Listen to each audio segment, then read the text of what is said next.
हमने इस चंडीगढ़ की सीट को दोबारा से जो पंथ निरपेक्ष ताकतें हैं उनके पाले में डाला है। जिस तरह का आंकलन लगाया गया था, जिस तरह का प्रचार किया गया था कि अब की बार 400 पार, वो और जो वास्तविकता सामने निकल के आई है उसमें जमीन आसमान का फर्क है।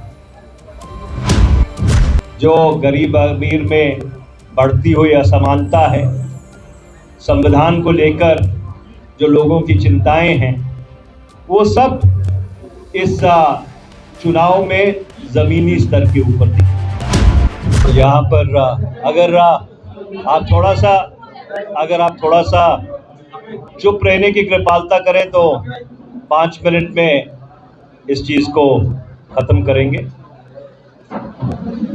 सबसे पहले तो मैं हमारे सारे इंडिया अलायंस के साथियों का, कांग्रेस पार्टी के साथियों का, आम आदमी पार्टी के साथियों का, समाजवादी पार्टी, आरजेडी, जो वामपंथिक दल है और बाकी जो सारे घटक दल हैं इंडिया अलायंस के, उन सबका धन्यवाद करना चाहता हूँ कि ये उनकी मेहनत है, उनकी शिद्दत है, ये उनकी कर्मठता है, जो दिन रात मेहनत करके हमने इस चंडीगढ़ की सीट को दोबारा से जो पंथ निरपेक्ष ताकतें हैं उनके पाले में डाला है।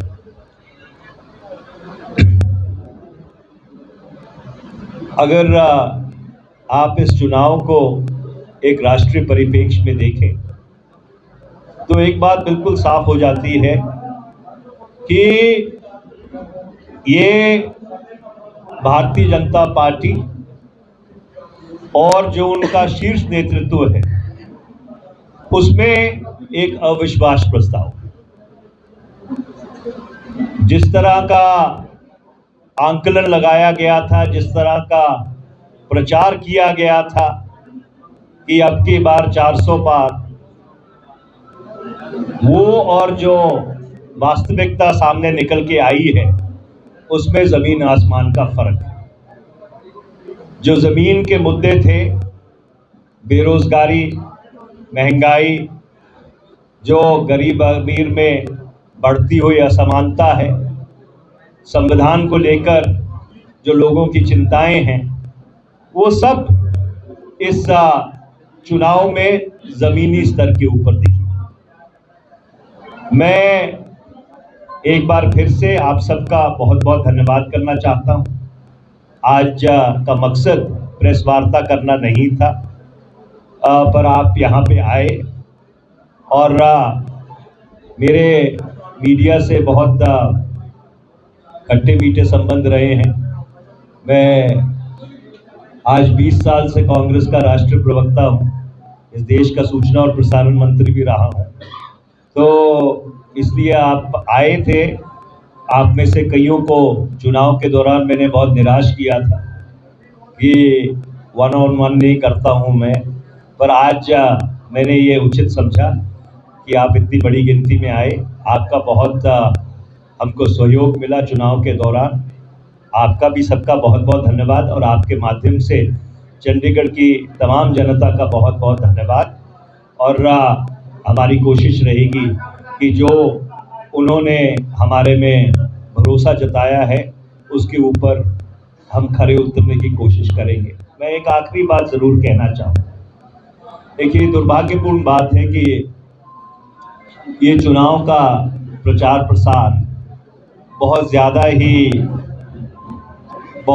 ही कटाक्ष भरा रहा, बहुत ज़्यादा ही इसमें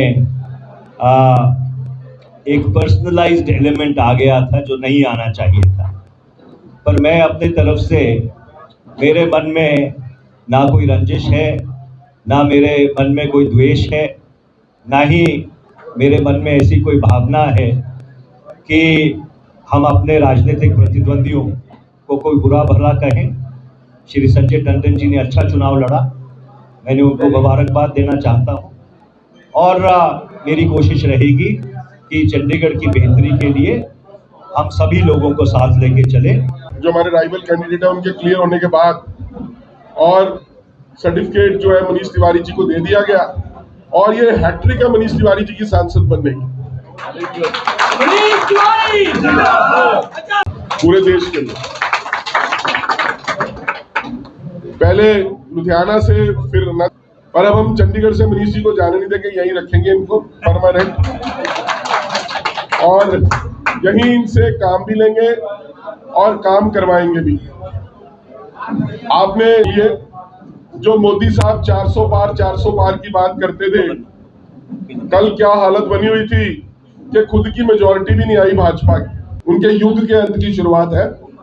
10 वर्षों तक बहुत परेशान उन्होंने लोगों को किया और इस बार भी चैनल्स ने बहुतों ने दिखाया कि जी बहुत यही अल्टीमेटली ये तो जीतना इन्होंने लोगों ने वोटे उस तरह से डाल रहा था। उन्होंने 360 से 400 दिखाया था और निवेशकों का लाखों करोड़ रुपए डूब गया उस चक्कर में।